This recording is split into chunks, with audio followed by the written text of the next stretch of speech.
Start then for East Anglia in the southeast. Some of that heavy rain clearing away first thing, lingering across parts of Norfolk and Suffolk into the afternoon, however.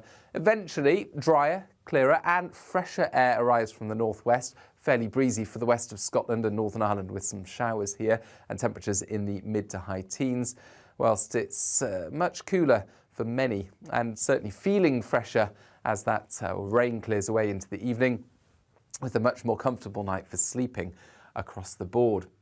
Then we end the week with further showers on Friday, but increasingly through the weekend the weather tends to settle down. We'll see more sunny spells coming through and temperatures at around average. Hello, I'm Alastair Stewart, and I'd invite you to join me at noon on Saturdays and Sundays for Alastair Stewart and Friends. I've been in this business for over 40 years.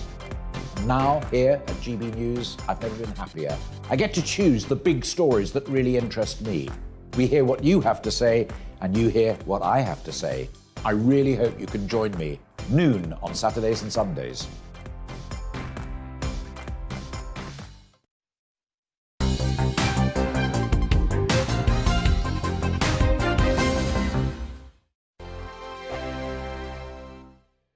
Join my show Farage, 7 p.m. till 8 p.m. Monday through Thursday, and there you will get opinion, analysis, debate, and I'll cover stories that nobody else dares to touch.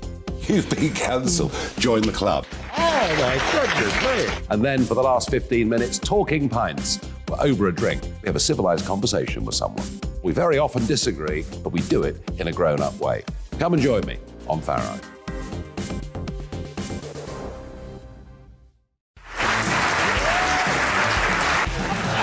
My name is Andrew Doyle. Join me every Sunday evening at 7 p.m. for Free Speech Nation. This is a show where we address current affairs and news stories of the week with the help of two wonderful comedian panellists. I brought in comics because I want to give it a lighter edge, and also they work for less. See you there.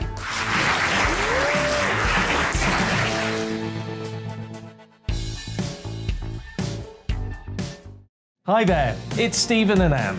At breakfast from 6 a.m, you'll always be caught up with everything you need to know, the latest headlines, opinions and debates. We'll bring you the good news and the bad, but most of all, we're here for you. Remember, send in your views and let us know what you would like us to talk about. That's because we're your news channel. And every morning at 6 a.m, it's breakfast on GB News.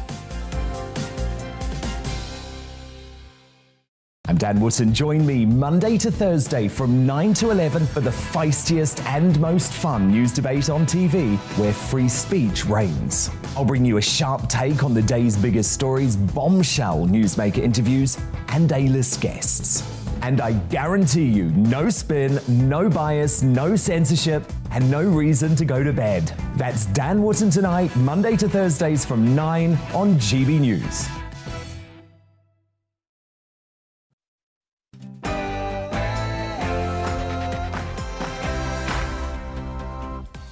Welcome to Wednesday's edition of On the Money, where we're focused as ever on the UK's cost of living crisis, helping you to beat the squeeze. I'm Liam Halligan. And for the next hour, we'll be talking about those hosepipe bans. Do they really make sense? We'll talk about Brits in mounting debt and those ongoing docker strikes at Felixstowe. A whole host of subjects with people who really know their stuff. On the Money, after the GB News headlines with Rhiannon Jones.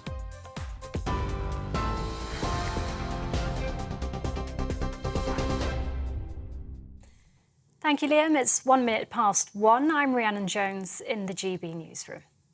A 35-year-old man suspected of being the target of a shooting in Liverpool which killed a 9-year-old girl has been arrested. Merseyside Police says he'll be questioned in connection with the murder of Olivia Pratt-Corbell. His arrest is for breaching the terms of his release from prison. Officers are urging anyone with information to come forward. Auxiliary Bishop of Liverpool, Thomas Williams, explains the impact the shooting has had on the community. This would galvanise, I think, people, get them. I think that we are totally united in this, in every single way, by the horror of it. The biggest problem, I think, is fear, and that's what people are highlighting now. If people are afraid, what they're afraid of. And the problem is we're very often afraid of the unknown. When things like this happen, it's too real. Meanwhile, police investigating the shooting of an 18-year-old man in East London have offered a £20,000 reward for information about his murder. The force have also released CCTV footage of a car involved in the shooting of Alex Ayanaku, who was killed on September the 1st last year. A new appeal for information comes amid a wave of violent crimes in the capital. As Ukrainians celebrate Independence Day, the country's President Volodymyr Zelensky has issued an urgent warning about potential brutal attacks from Russia. Ukraine has banned large gatherings as the country marks 31 years of independence, and government employees are being told to work from home. Today also marks 6 months since the Russian invasion began. Oleksiy Goncharenko, a Ukrainian member of parliament, says the war has made the nation stronger.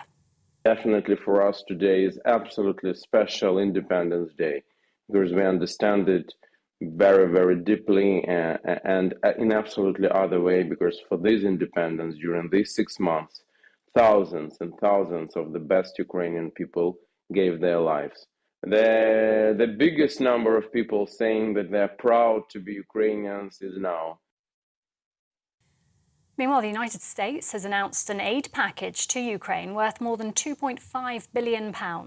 In a statement, US President Joe Biden said the funding would allow Ukraine to acquire weapons, air defence systems and radars to defend itself for years to come. More than 23,000 people have crossed the English Channel in small boats this year, more than double the number at the same time last year. The Ministry of Defence says another 187 migrants made the crossing yesterday. It follows a record day on Monday, which saw nearly 1,300 make the journey in 27 small boats. It's the highest daily total since current records began 4 years ago. Ofgem has been challenged by Scotland's Children's Commissioner over the decision to raise the energy price cap. Bruce Adamson's written to the industry regulator about the potential impact of a cap increase. He's warning more families will be pushed into poverty this winter. Ofgem will make its latest announcement on Friday. Experts are forecasting average annual bills will increase to more than £3,500. Mountain biker Rab Wardell has died just 2 days after winning the Scottish Cross-Country Championship. The 37-year-old suffered a cardiac arrest and died in his sleep yesterday. Mr. Wardell won the elite men's title on Sunday. His partner, Olympic gold medalist Katie Archibald, has revealed she tried to resuscitate him and has posted an emotional statement online confirming his death. Bin strikes seen in Edinburgh in recent days are expected to grow elsewhere as refuse collectors at 13 Scottish local authorities plan to walk out. Bin workers from cities including Glasgow, Dundee and Aberdeen will join their colleagues in Edinburgh in taking industrial action. Trade unions were offered a 5% pay rise, but a deal wasn't reached. Rubbish has been piling up in the Scottish capital since the strike started last Thursday, and they aren't expected to end for another week. And a hosepipe ban impacting more than 15 million people in southern England has come into force today as Thames Water becomes the latest company to restrict water usage. It's thought by the end of the week, more than 29 million people in the UK will be under some form of hosepipe ban as more companies enforce restrictions. The Environment Agency's reported 10 regions are in drought. Those found to have breached the rules could be fined up to £1,000. And Princess Diana's much-loved Ford Escort is due to be auctioned this weekend at Silverstone. The car, driven by the Princess in the late 1980s, is thought to be one of a kind, the only RS Turbo Series 1 in black. It's expected to fetch more than £100,000. I would have thought more. This is GB News. We'll bring you more as it happens. Now, though, it's back to Liam with On the Money.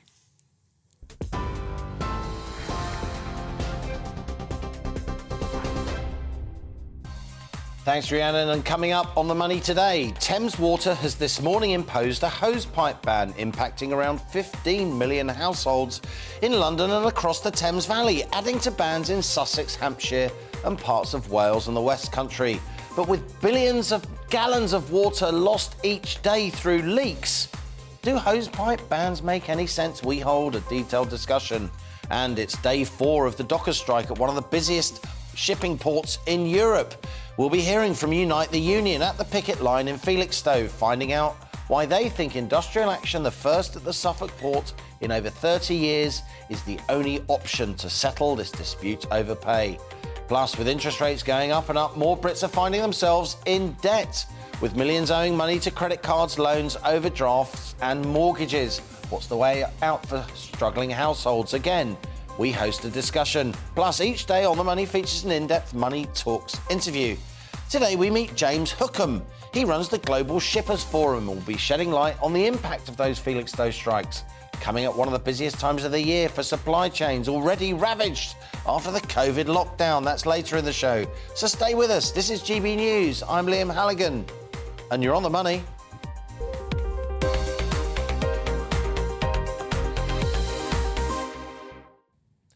Thames Water has this morning imposed a hosepipe ban, and it affects around 15 million households across London and the Thames Valley. Until further notice, hosepipes can't be used to water gardens, wash cars and windows, or fill those paddling pools. Hot weather's seen river levels drop, of course, with the Thames itself at its lowest level in almost 20 years. Across the country, reservoirs are low following the driest July since 1935. Hosepipe bans are in place across much of England and Wales after temperatures topped 40 degrees Celsius in the UK for the first time on record. Southern Water imposed a hosepipe ban in Hampshire and on the Isle of Wight back on August the 5th. Then South East Water followed, introducing a ban in Kent and Sussex on the 12th of August. A ban by Welsh Water covering Pembrokeshire and part of Carmarthenshire began on the 19th of August, the first Welsh hosepipe ban in over 3 decades. South West Water introduced their ban in Cornwall and parts of North Devon yesterday. That's the 23rd of August. Thames Water's ban starts today across London and the Thames Valley, and Yorkshire Water is introducing a hosepipe ban on Friday. That's the 26th of August. Now, Water UK, which represents the UK's water industry, says hosepipe bans cut water usage by around 10%. Now, I've done some sums, and daily demand in England and Wales is about 14 billion litres. So we're talking savings of around 1.4 billion litres. But each day, around 3 billion litres of water, twice as much as a national hosepipe ban would save, are lost through leakages, and that's according to the National Audit Office. Thames Water admitted it must do better after recording the worst record on leaks of all 9 UK water companies. But Thames now says it's fixing an average of 1,100 leaks each week across its 20,000-mile pipeline network. So what's the answer? Should our water industry, privatised in the late 1980s, now be renationalised? Or with water companies making billions in profits and CEOs trousering multi-million-pound salaries, should they be forced to fix all the leaks? But a hosepipe ban? Really? And that's our On the Money question today. Do hosepipe bans make any sense at all?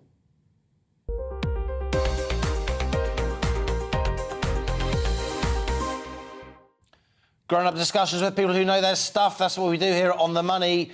On cue, here she is, Jess Newman, Professor in Hydrology, Environment and Wildlife Management at the University of Reading.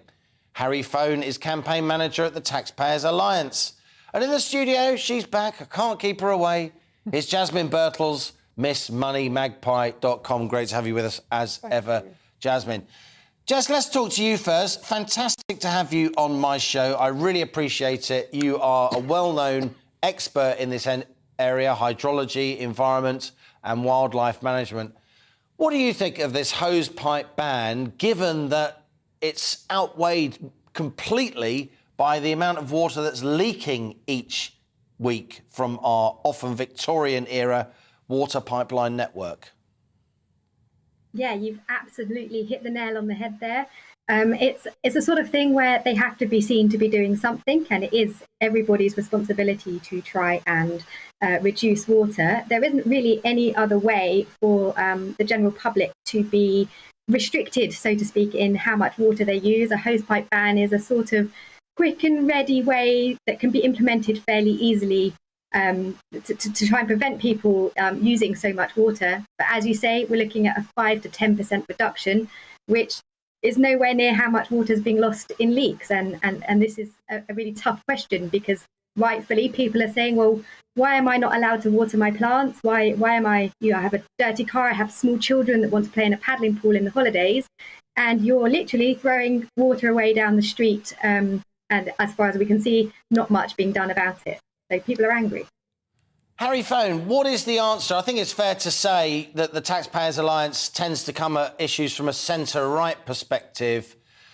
Do you think the leaks would be less if the water industry was renationalised? Thank you, Liam. No, I don't think they would be, actually. My colleagues and I did some research into this last week off the back of some data from Scottish Water, which is actually a publicly owned company. Data is actually difficult to get hold of on the percentage of water leaked by companies, but basically we found that Scottish Water was leaking around about 30% of its water today, compared to somewhere like Thames Water that was about 24%. And a lot of other companies in England and Wales are actually significantly below 20%. A lot of them around sort of 15%, that sort of thing. So there's no guarantee that nationalisation is actually going to make, or renationalisation is actually going to make anything better. I mean, since privatisation has happened, the investment in the industry has significantly increased, and the leaks have significantly come down, and there are plans to reduce that leakage further by 2050. But I think what would actually really help is more competition in the market. It's the case at the moment that businesses can actually switch water providers, but not those of us in our households. And that sort of competition in that sector is really stalled, because where we do see greater competition in markets, we do get better services and better prices for customers, and hopefully in this case, fewer leaks. I mean, how can water companies compete, given that I've only got one water pipe coming into my house, as far as I know? And what do you think of this broader question of nationalisation versus privatisation? Well, I mean, like we've seen with the energy companies, there's only one. Sorry, Harry, that question was for Jess. Sorry, could you repeat? I think we both missed the start of your question there. The question was, Jess, how can you really have competition in water provision, as Harry is suggesting, given that I've only got one water pipe coming into my house, as far as I know? And what do you think of the broader question of renationalisation versus existing privatisation?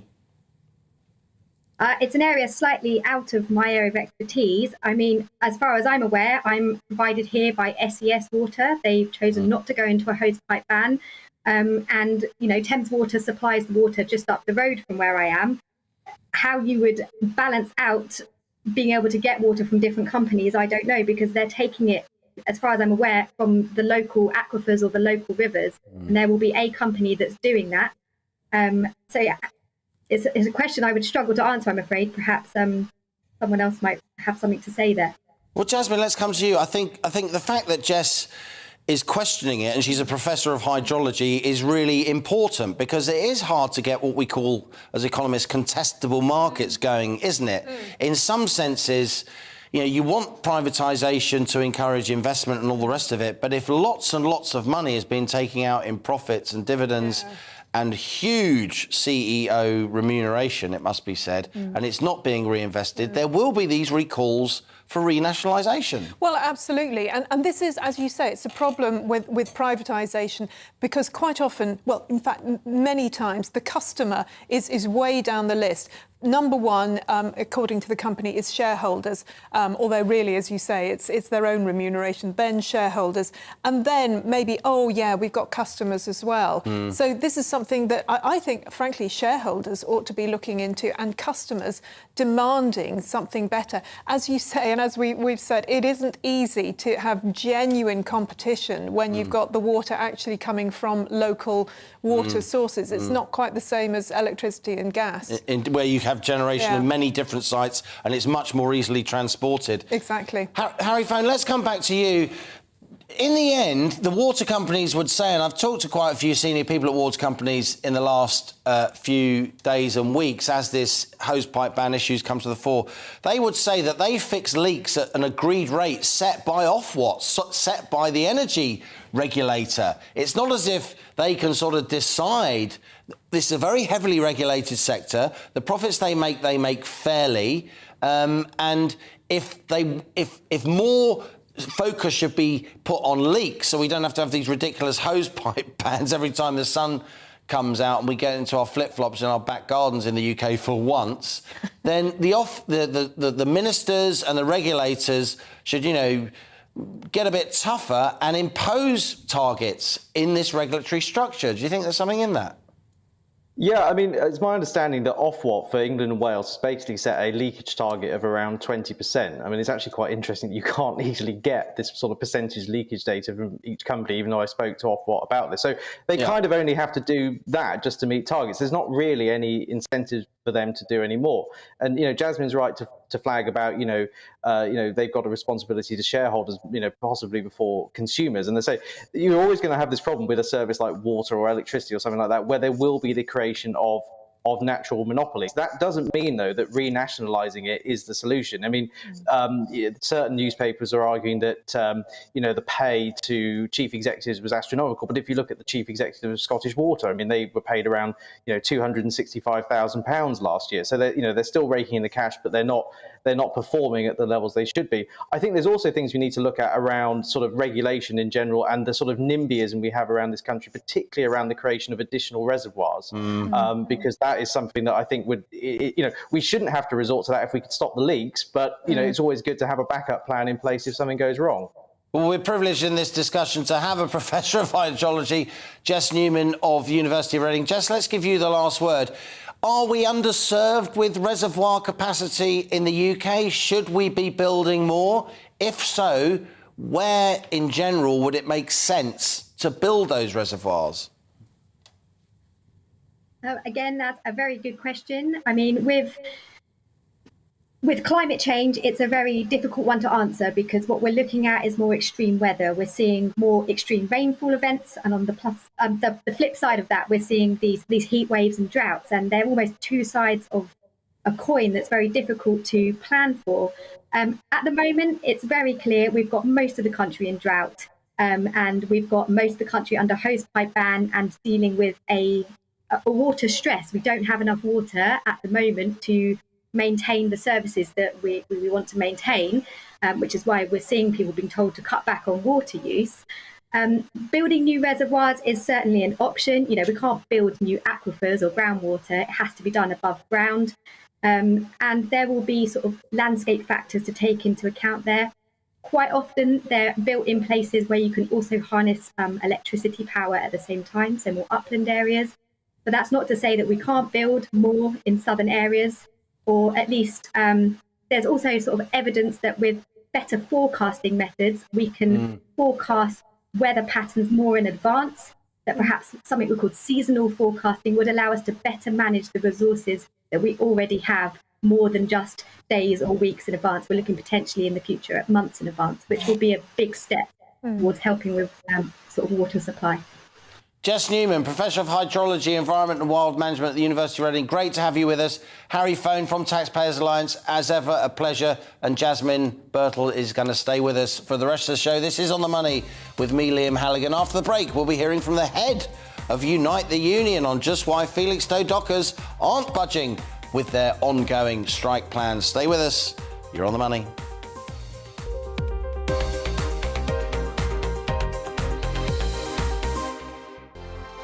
My show Farage, 7 p.m. till 8 p.m. Monday through Thursday. And there you will get opinion, analysis, debate, and I'll cover stories that nobody else dares to touch. You've been cancelled. Join the club. Oh my goodness me. And then for the last 15 minutes, talking pints. We're over a drink. We have a civilised conversation with someone.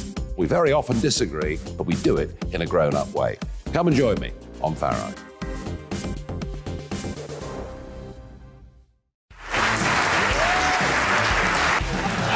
My name is Andrew Doyle. Join me every Sunday evening at 7 p.m. for Free Speech Nation. This is a show where we address current affairs and news stories of the week with the help of two wonderful comedian panellists. I brought in comics because I want to give it a lighter edge, and also they work for less. See you there.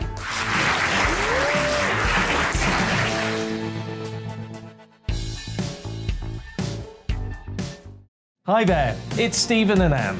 At breakfast from 6 a.m, you'll always be caught up with everything you need to know, the latest headlines, opinions and debates. We'll bring you the good news and the bad, but most of all, we're here for you. Remember, send in your views and let us know what you would like us to talk about.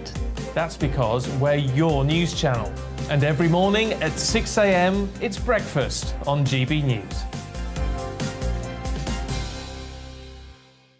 I'm Dan Wootton. Join me Monday to Thursday from 9 to 11 for the feistiest and most fun news debate on TV, where free speech reigns. I'll bring you a sharp take on the day's biggest stories, bombshell newsmaker interviews, and A-list guests. And I guarantee you, no spin, no bias, no censorship, and no reason to go to bed. That's Dan Wootton Tonight, Monday to Thursdays from 9 on GB News.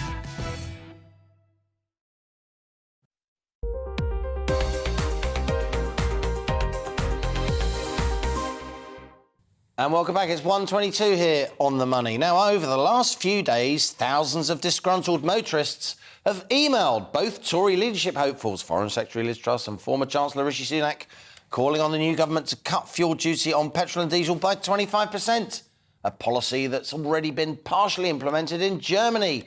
Joining me now is Howard Cox. He's founder of the Fair Fuel UK campaign. He organised this lobbying of Truss and Sunak, one of whom, of course, will be our next Prime Minister. Howard, tell me about the campaign. How's it going? Have you got a breakthrough yet? Hello, Liam. It's nice to speak to you again.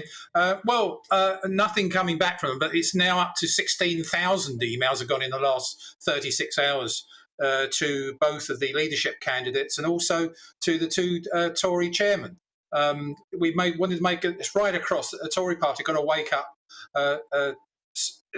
basically listen to what people are crying out for, with the headline news that yesterday of the inflation potentially hitting 18%. So why are Liz and Rishi so scared to back a fiscal plan that is popular, will reduce inflation, generate real GDP growth, increase wages, reduce business costs, keep SMEs viable, you name it. In fact, you just had Harry Phone on, and he actually did an investigation, the Taxpayers Alliance modelling exercise, on a 20 to 25p cut. And he said, and I'm just quoting, 17 billion of extra GDP in the next 10 years. Investment will be 4 billion more into this country from people coming into actually because of cheaper transport costs. And the average weekly earnings would be going up by £4 a week. What's not to like? Now, we should say, Howard, as we always do for reasons of transparency, your campaigning work is funded by the Road Haulage Association. I always enjoy talking to you because you watch like a hawk those petrol and diesel prices on forecourts across the country, and they're linked to the oil price. We have seen oil prices come off a little bit in the last few weeks, haven't we? Below $100 a barrel. There's talk of more Iranian oil being desanctioned coming to global markets, more Saudi oil with the Americans going to Saudi Arabia and pressing flesh, if you like. Are we seeing petrol and diesel prices come down? Well, they are coming down, but they're coming down like a snail's pace, Liam. The usual thing, coming down like a feather. We're looking at something like, I believe they're still 20 to 30p higher than they should be. And that's not just due to fuel duty, but due to the opportunistic profiteering by big oil companies and the wholesalers. It's less so with the independent garages themselves. They're still on reasonably low margins. But the fact is, we are being ripped off in this country, and we could actually stop this incredible spectre of an 18% inflation. It's horrible to think of it like that, by actually cutting fuel duty now and really putting something like pump watching process, which is what we call a consumer price regulatory body, to monitor fair and transparent pricing at the pumps. Everything depends on the price of diesel and the price of petrol. So why and I repeat it, why is Rishi, why is Liz not coming out and shouting from the rooftops and saying, I will cut fuel duty big when I get elected? Briefly, Howard, because I just want to give Jasmine Birtles a word at the end of this, but briefly, it strikes me as odd that the Germans are reducing fuel duty. The Germans are they've suspended their energy subsidies, renewable energy subsidies on household electricity bills, and they've got the Greens actually in government. Yes. Yes, it's a good point. It's an interesting paradox. And don't forget, it's France and Spain and Ireland have also cut double-digit in fuel duty. Just do this. It's not going to hurt. We're going to get benefits from it and more tax revenue because of the growth we get from it. Howard Cox of Fair Fuel for UK campaign. Good to see you. Let me know how the campaign's going. Jasmine, what do you think? Will they relent? I mean, whatever you say about Howard, he's got logic on his side, hasn't he? He really does. You know, for consumers, it's a no-brainer, particularly if you have to use your car. A lot of people do. But, you know, the most obvious is haulage, is just getting stuff from one place to another. Those fuel prices seep into every other price across the economy. Exactly, and he's absolutely right about inflation. It would be a no-brainer for any new leader to go, yeah, I'm going to tackle inflation in one of the few ways that I can. Also, are they scared of the Green lobby? Oh, they might be, but, you know, as you say... They're not in Germany, power. No, and Germany is Germany provides you with cover. Exactly. So I think... And also, the price of petrol, price of diesel could go up if sterling is poor against the dollar, because, of course, you know, oil is priced in dollars. So we can't absolutely be sure that the price will come down. Jasmine Birtles, for now, thank you very much. Today marks 6 months since Russia invaded Ukraine. It's also Ukraine's Independence Day, 31 years after gaining freedom from the Soviet Union. War in Ukraine's clearly upended the economic outlook in the UK and across Western Europe. So let's look back at some of the key events of the war over the last 6 months. On the 24th of February, Russia's President Vladimir Putin ordered a full-scale attack on Ukraine. On the 8th of March, Ukraine's President Volodymyr Zelensky made his first address to the UK Parliament, as civilians were given permission to evacuate Ukraine through humanitarian corridors. On the 4th of April, mass graves were discovered near Kiev, with Zelensky accusing Russia of genocide. Then, on the 9th of April, Prime Minister Boris Johnson made his first visit to the war-torn country as a show of support. On the 27th of June, following further escalation, Russian missiles struck a shopping mall in the city of Kremenchuk, killing more than 20 people. And on the 1st of August, the first vessel carrying Ukrainian grain left Odessa, the port in southern Ukraine, under a UN and Turkey brokered deal between the Ukrainians and the Russians. So far, support for Ukraine from Western allies has remained steadfast, but as our security editor Mark White reports, some military experts predict that support could fracture as many countries struggle to cope with an energy shortage and a likely economic recession over the coming months. 6 months on from the Russian invasion, in the towns of eastern Ukraine, this has become a war of attrition. Here in Toretsk, Arkady Batchuk is back to sift through what remains of his apartment block after the latest Russian shelling, which killed 2 of his neighbours. To add to the misery here, the strikes have crippled the town's water supplies, but Arkady and many others here are determined to stay put. We are not planning to leave. I was born here, even though my wife is from Lviv. We got married and are living here. We are not planning to run anywhere. Since the first missiles rained down on Ukraine's towns and cities,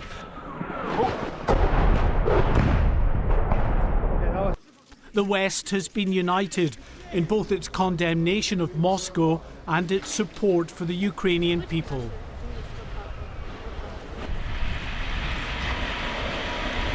In the early days of the war, the Russian tanks rolled quickly over many miles of Ukrainian soil,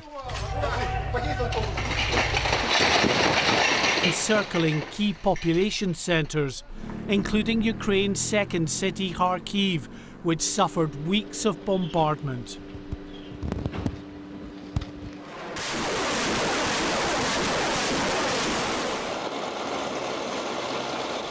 But a rush towards the capital was halted and then reversed, thanks to fierce Ukrainian resistance.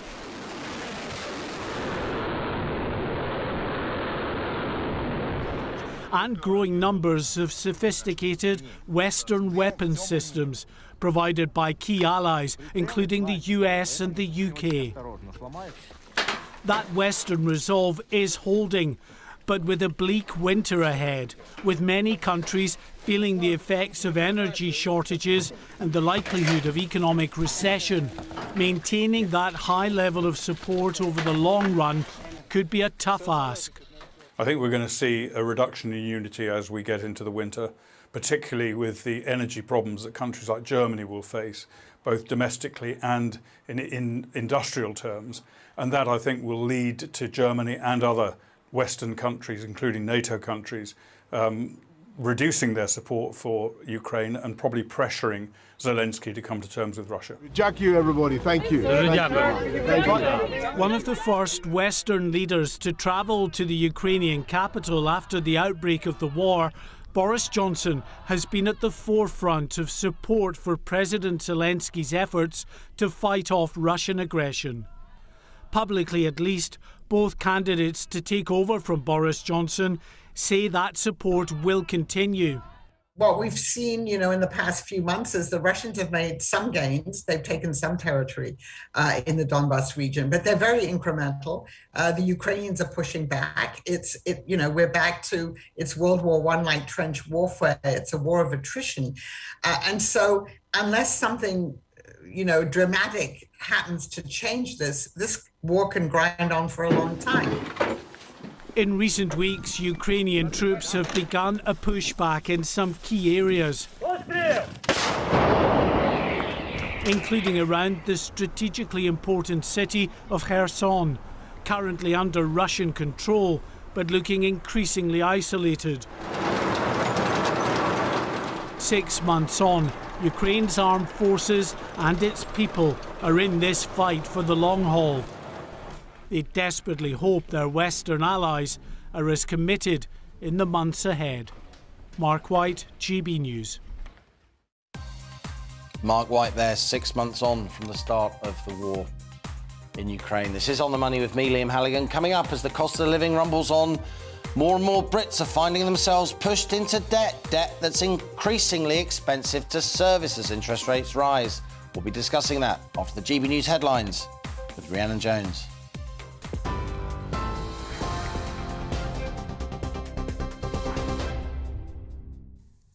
Liam, thank you. It's 1:34. Your top stories from the GB newsroom. A 35-year-old man suspected of being the target of a shooting in Liverpool which killed a 9-year-old girl has been arrested. Merseyside Police says he'll be questioned in connection with the murder of Olivia Pratt-Corbell. His arrest is for breaching the terms of his release from prison. Officers are urging anyone with information relating to the shooting to come forward. President Volodymyr Zelensky is paying tribute to fallen Ukrainians as the country marks Independence Day. Zelensky was joined by his wife for a ceremony at the Memorial Wall in Kyiv. It's also 6 months since the Russian invasion began. Labour leader Sir Keir Starmer has reiterated his party's support for the people of Ukraine. 6 months after the start of the conflict in Ukraine, I've been here in Salisbury Plain looking and watching Ukrainian troops being trained by British troops here with live rounds, simulating the situation they're going to be facing.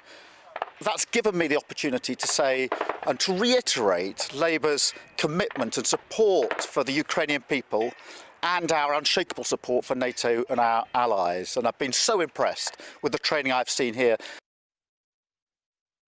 And in the last hour, the United States has announced an aid package to Ukraine worth more than £2.5 billion. In a statement, US President Joe Biden said the funding would allow Ukraine to acquire weapons, air defence systems and radars to defend itself for years to come. TV online and DAB+ radio, this is GB News.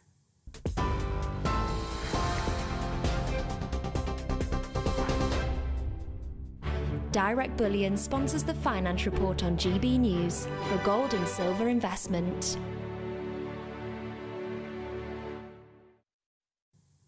Here's a quick snapshot of today's markets. The pound will buy $1.178 and €1.185. The price of gold currently stands at £1,482.21 per ounce. Direct Bullion sponsors the Finance Report on GB News for real-time investment. Join my show Farage, 7 p.m. till 8 p.m. Monday through Thursday, and there you will get opinion, analysis, debate, and I'll cover stories that nobody else dares to touch. You've been cancelled. Join the club. Oh my goodness me! And then for the last 15 minutes, talking pints. We're over a drink. We have a civilised conversation with someone. We very often disagree, but we do it in a grown-up way. Come and join me on Farage.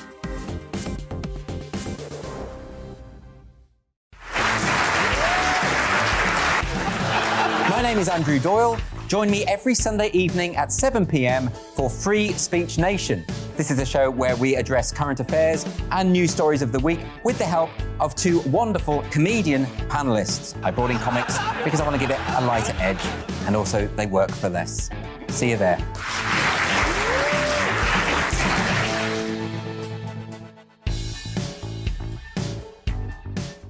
Hi there, it's Stephen and Anne. At breakfast from 6 a.m, you'll always be caught up with everything you need to know, the latest headlines, opinions and debates. We'll bring you the good news and the bad, but most of all, we're here for you. Remember, send in your views and let us know what you would like us to talk about. That's because we're your news channel. And every morning at 6 a.m, it's breakfast on GB News. I'm Dan Wootton. Join me Monday to Thursday from 9 to 11 for the feistiest and most fun news debate on TV, where free speech reigns. I'll bring you a sharp take on the day's biggest stories, bombshell newsmaker interviews, and A-list guests. And I guarantee you, no spin, no bias, no censorship, and no reason to go to bed. That's Dan Wootton Tonight, Monday to Thursdays from 9 on GB News.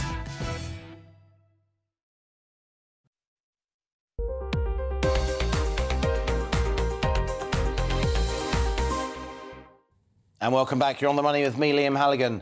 Now, as we all know, interest rates are on the rise, with the Bank of England having increased their base rate another 0.5 percentage point in early August to 1.75%. That's still pretty low by historic terms, but it's the highest since the financial crisis in 2008. And it clearly means households will now pay more in debt interest, not just on their mortgages, but other loans. They could be paying billions more, according to new research from YouGov. Well, joining me now is seasoned journalist and independent mortgage specialist Paula John, and of course MissMoneyMagpie.com Jasmine Birtles is still with us. Paula, a pleasure to see you in the studio. You and I have been talking about mortgages over many, many years, going all the way back to my days on Channel 4 News. Great you're still in this business. What does this YouGov research show us?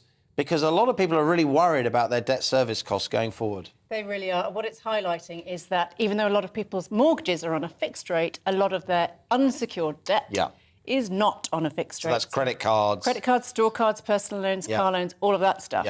So credit cards, I'm sure you know the average credit card interest rate hit 22% last month. It's the highest rate for 25 years. And basically the cost of all of it is going up. So over 1 million people have already seen their credit card bills go up more than £60 a month, which is a pretty chunky increase. Now, obviously, that doesn't apply if you pay off your credit card in full every month, because the interest rate is irrelevant because you're not paying the interest. That's right. But more than 50% of people don't do that, and 15% only pay the minimum. So it's storing up trouble for them.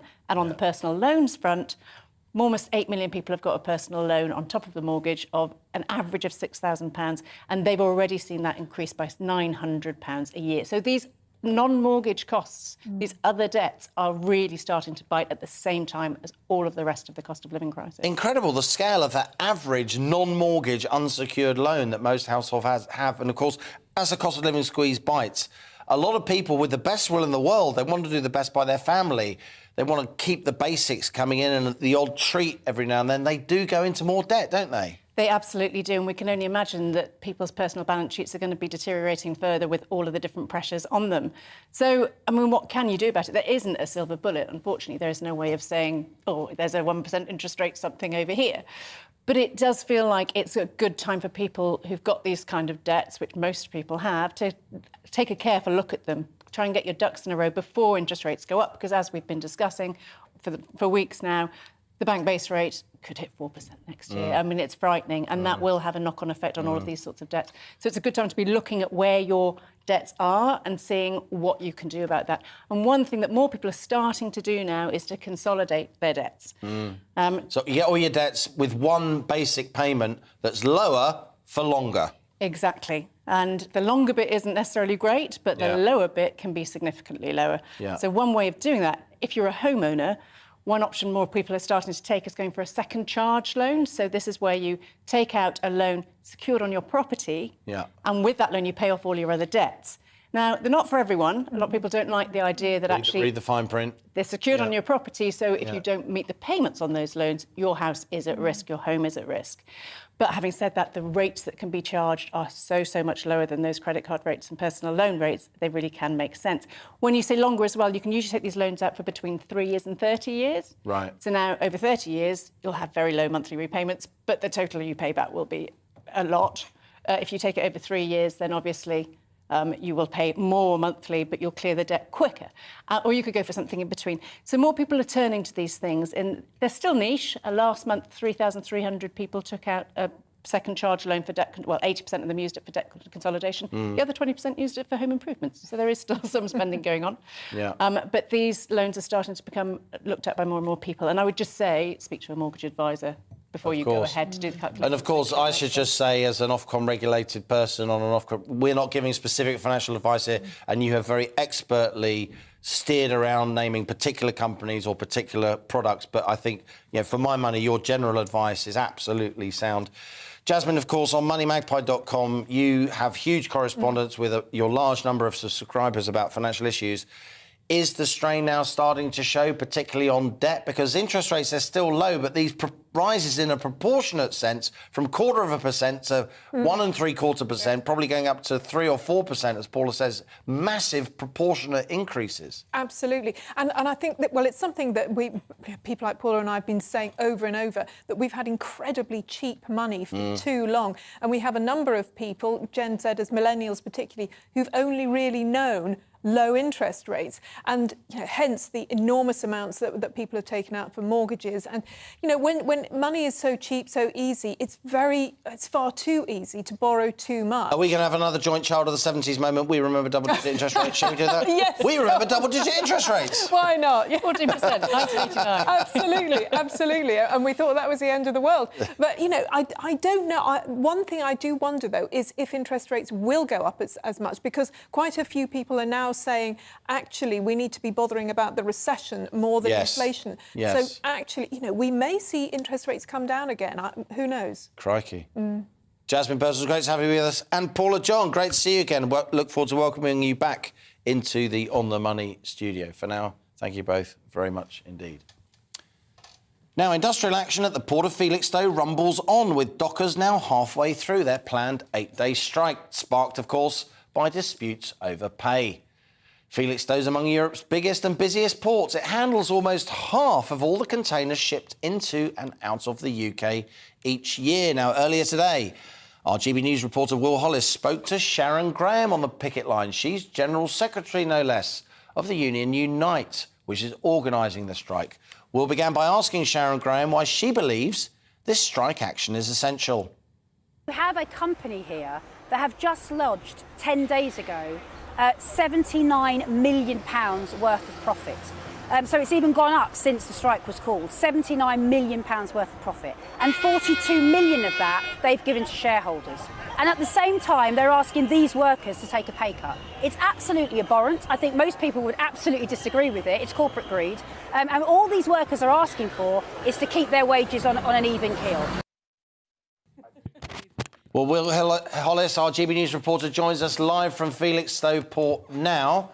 And he's joined by Paul Davey of the Port of Felixstowe Company. Will, great for you to get an interview for GB News with the boss of the Unite Union. Chapeau, my friend. Tell us the mood down there today. You were there yesterday. The picket line was resolute. Are they still? Yeah, good afternoon. I think that's what GB News is about. It's about hearing from every single side. And as you just heard there, we heard from Sharon Graham, who's the Unite General Secretary. Now we have Paul Davey, who's the Head of Corporate Affairs here at Felixstowe Port. This is the first strike of its sort for 30 years. What has to go wrong for this many people to be striking for the first time in 30 years? Well, it's really disappointed. We're disappointed that this strike is taking place now that Unite has called this strike. We pay well at the port here. We offer very secure jobs, and we offered a pay deal that was worth between 8.1% and 9.6%, which is a lot more than most people are getting at the moment. The tragedy in a sense is that Unite didn't put that to our employees, so they've not had a chance to vote on it, or at least those in this part of Unite haven't. We do have another Unite branch at the port, which covers about 500 jobs. That branch of Unite did put the offer to their members, and they voted 2-1 to accept it. We actually spoke with somebody about that from Unite yesterday, a guy called Miles Hubbard, who's the regional officer. He said that offer was a waste of time, so there's not even any point putting it to the members. Do you think that offer was a waste? Well, it's the same offer that they put to 500, an offer that represents 500 people. They put that to their other members, and they said, 2-1, they said that was acceptable. 8 days of strikes. We're currently halfway through it. I think we've been saying that half of all shipping comes in through this port. What's going to be the effect of these workers not working for here now, but also potentially not working in the future, because Unite hasn't ruled out any further strikes? Well, we've spoken to our customers and importers before the strike. Many of them brought their shipments forwards before the strike started. Some have delayed until after.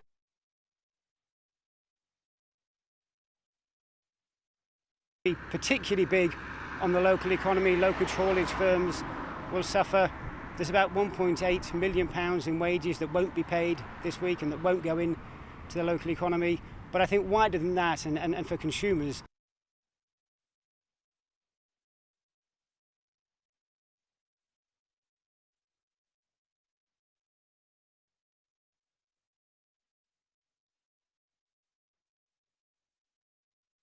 I apologise that we lost sound there from Suffolk. Will Hollis there with Paul Davey of the Port of Felixstowe. But you get the general idea. Time now for my daily interview series, Money Talks. And I'm joined by James, voice of cargo owners in international supply chains. James was previously Deputy Chief Executive of the Freight Transport Association as Logistics UK. He's held numerous senior logistics industry positions both in Britain and elsewhere. It's a tough time, of course, in the shipping industry, with docker strikes at Felixstowe, as we just heard, compounding ongoing post-lockdown supply chain disruptions. All this as we enter the UK and Europe's peak season for shipping consumer goods ahead of the run-up to Christmas. So here he is in the studio at this crucial moment in supply chains, James Hookham from the Global Shippers Forum, my latest guest on Money Talks. James, great to have you with us. This is a difficult time, isn't it? Tell us the extent to which post-lockdown supply chain issues, which we talk about every single episode of On the Money and are feeding into inflation, before this strike in Felixstowe, let's put that to one side for now, I felt there were signs that they were easing in Britain and around the world, these blockages. Am I right? It's certainly been a pretty torrid 2 years for those involved in import and export. And you're right, certainly in the Western economies, as the pandemic started to recede, economies started to come back. We started to see recovery in the rate at which goods were being moved. It was still bad. It's certainly not back to where it was before COVID, but we were generally moving in the right direction. And that's just as well because we're coming into the busiest time of year in the international logistics arena. The Far East and other manufacturing economies over to Europe, UK and to North America in time for Christmas, in time for Black Friday, in time for Halloween as well. The half-term holidays in October are big selling seasons for businesses. So the unions have picked their moment. Well, it is not a great time to lose the biggest container port in Britain, I have to say. Easily the biggest, almost half. Well, absolutely. But the shippers, the guys that are managing the flows of goods, who own the goods, and managing them in and out of the country, will be working flat out at the moment trying to work around this. So they'll be trying to find alternative ports in the UK that maybe the goods can be delivered at. But as we've started to hear, what's happening most of the time is that the ships are sailing past the UK, delivering the containers into the continental ports, into Rotterdam, to Antwerp and so on, and then they'll fetch them back across the North Sea as and when the strike eases and they can get them into a UK port. Busy times. Now, I do want your expert analysis on how vulnerable we are if this strike at Felixstowe continues. And I do want to talk about where the future. But just let's talk about the past for a moment. I've learned a lot about logistics in the last year. And since we started On the Money, many expert guests and now yourself. Were you surprised at the extent to which lockdown in Britain globally stymied global supply chains? Obviously, lockdown itself did, but how difficult it's been to get back up and running after that lockdown? We're still not there. Properly back into gear. And what surprised me most was, first of all, the speed at which the shipping services were withdrawn in the first quarter of 2020, when China was first experiencing the symptoms, and we saw the first lockdowns there. The ships sailings were cancelled very, very quickly, and there was this complete drop-off in the volume of goods. And then, as the lockdowns eased in China, the production started again. The goods were dispatched on the ships and were arriving just into the UK and to Europe, just as the shops here were closing down. So, just as we thought we had some capacity, we lost that, and then. The equally unexpected phenomenon was when everybody started ordering online. Yeah. And even though the shops were shut, even though no one could go out, there was still this huge spike in demand for consumer And then as we came out of lockdown, freight shipping rates, once lines got up and running, they went a huge spike. I remember one of the earliest editions of On the Money in September last year, we had... the guy who runs JCB, a stellar company, he said, we ship stuff from China. The freight cost per unit would be like $1,000. It went to $11,000. I heard 20,000 at one point. What was that about? Well, that's because there wasn't enough capacity on the ships to get enough space for all those boxes that needed to move. It wasn't helped by the fact that this demand spike was also being experienced in North America and the United States in particular. And a lot of ships that would have served services from China and Asia to Europe and the UK were suddenly switched into Trans-Pacific, going from China straight to the west coast of the United States, where, of course, they joined the queue outside Los Angeles. Outside Long Beach, that's right. Crikey. So we lost all that capacity as well, and that's what forced the rates up. Now, looking at Felixstowe, the Unite are not a particularly militant union. Port Felixstowe hasn't struck in 30 years, and they're saying it's going to be 8 days, but it might not be 8 days. And what happens? What's the word within the shipping industry, the logistics industry, if dockers at Southampton come out, Liverpool, other ports? Obviously, Felixstowe is huge by British standards. Could that happen? Well, in theory, it could, I'm sure. And what the shippers, the importers, will be doing is thinking all the possible workarounds to that. That's what you do in logistics. You cope with the problems. You find the ways of getting the goods to where they need to be, one means or another. Now, if you can't get them into UK ports, which is where, of course, you're set up to receive them, you've got your hauliers set up, you've got your railway services set up to bring them into your warehouses and distribution centres, and they're going to end up getting delivered elsewhere, then you've got to start thinking of your plan Bs. Have you got... And that's extra cost, of course, delivering them elsewhere. Absolutely, and it's also longer time. So if you're an importer or a wholesaler, so you're in the middle, and you've promised to deliver certain goods to a retailer by a certain date, not only are you sweating over whether those goods are going to arrive or not, you've got a drop-dead deadline to get those goods to your retailer, otherwise the penalty charges are going to kick in because you're under contract. So it's quite a tough time at this time, and you really don't want too many things to go wrong. We thought it was pretty bad last year because on top of that demand spike and the loss of shipping capacity, there was all the congestion in all the other ports, not just in the UK, but everywhere else. And a lot of ships bypassed the UK then because simply there wasn't room to get the ships alongside. that meant a lot of losses for UK businesses and importers. James Hookham of the Global Shipping Forum, great to have you as my latest guest on Money Pleasure. Talks. Look forward to welcoming you back on the show another time. That's all we've got time for today here on The Money. Join me tomorrow at 1 p.m. I'll continue my focus on the cost of living crisis, helping you to beat the squeeze. Thanks for your company. Today, the news is pretty tough, but we're giving you the news as it is, straight and down the barrel. This is GB News. I'm Liam Halligan, and that was On The Money. Hi there, it's Aidan McGivern here with your latest weather update. Sunny, hot and humid in the southeast today, but cloudier skies elsewhere with outbreaks of rain for many, especially the southwest of England and parts of Wales. A weather front divides the country at the moment, hot and humid air to the southeast of that front, whilst fresher conditions with some showers follow to the northwest, also turning breezier. But in between, where we see that weather front crossing parts of northern and western England, Wales as well, there'll be some outbreaks of rain, quite a lot of cloud cover, the rain turning heavier and more prolonged for parts of West Wales and southwest England later on.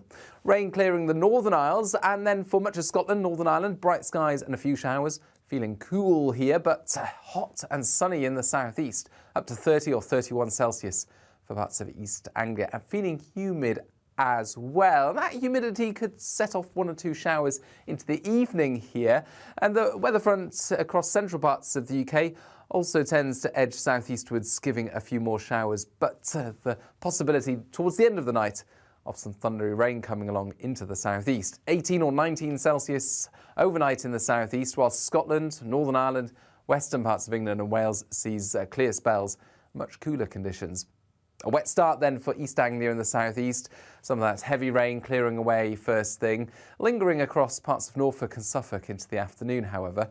Eventually, drier, clearer and fresher air arrives from the northwest. Fairly breezy for the west of Scotland and Northern Ireland with some showers here and temperatures in the mid to high teens, whilst it's much cooler for many and certainly feeling fresher as that rain clears away into the evening, with a much more comfortable night for sleeping across the board.